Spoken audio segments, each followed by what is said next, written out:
দিদিমণি ये মেয়েটা কে? ও নতুন ভর্তি হয়েছে। তুমি আমাদের স্কুলে ভর্তি হয়েছো? হ্যাঁ, তোমার নাম কি? আমার নাম দীপ্তি। শুনে আমার খুব তৃপ্তি হলো। বসো। আয় পাগলা, চুপ করে বসো। দিদিমণি আমি মেয়েদের কাছে বলবো। না তুমি আমাকে বসবে, মেয়েদের কাছে নয়। আয় দীপ্তি ওঠো। মেয়েদের কাছে বললে পড়াশোনা ভালো হয়। হ্যাঁ বুঝতে পারছি, বসো। আয় দীপ্তি, পড়া হচ্ছে। হ্যাঁ দিদিমণি। আচ্ছা বলো, নাউন কাহাকে বলা হয়? কোনো কিছু বস্তুর নাম বোঝানোকে তো নাউন বলা হয়। দ্যাটস অল রাইট, বসো।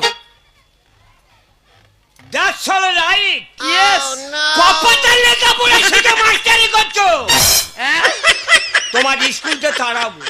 কেন? না না, এই স্কুলে এত ব্রেনি ছেলে কেউ আছে? না না, এই স্কুলে এত ব্রেনি ছেলে কেউ আছে? ওয়ানে 4 বছর আছি, ওয়ানে 4 বছর। তারপর কলকাতাতে হেডমাস্টার এসে বলে তোর মতো ছেলে পড়ে মার খাবে। ফরে ওঠ 4 বছর আছি।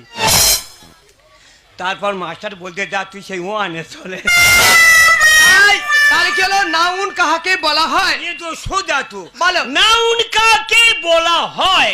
যা পাঠ করিলে বেটারি হয় ডাউন, তাকে বলা হয় নাউন। বাবা রে, ওরে মীর কাসিম জ্বলে গেল রে, জ্বলে গেল।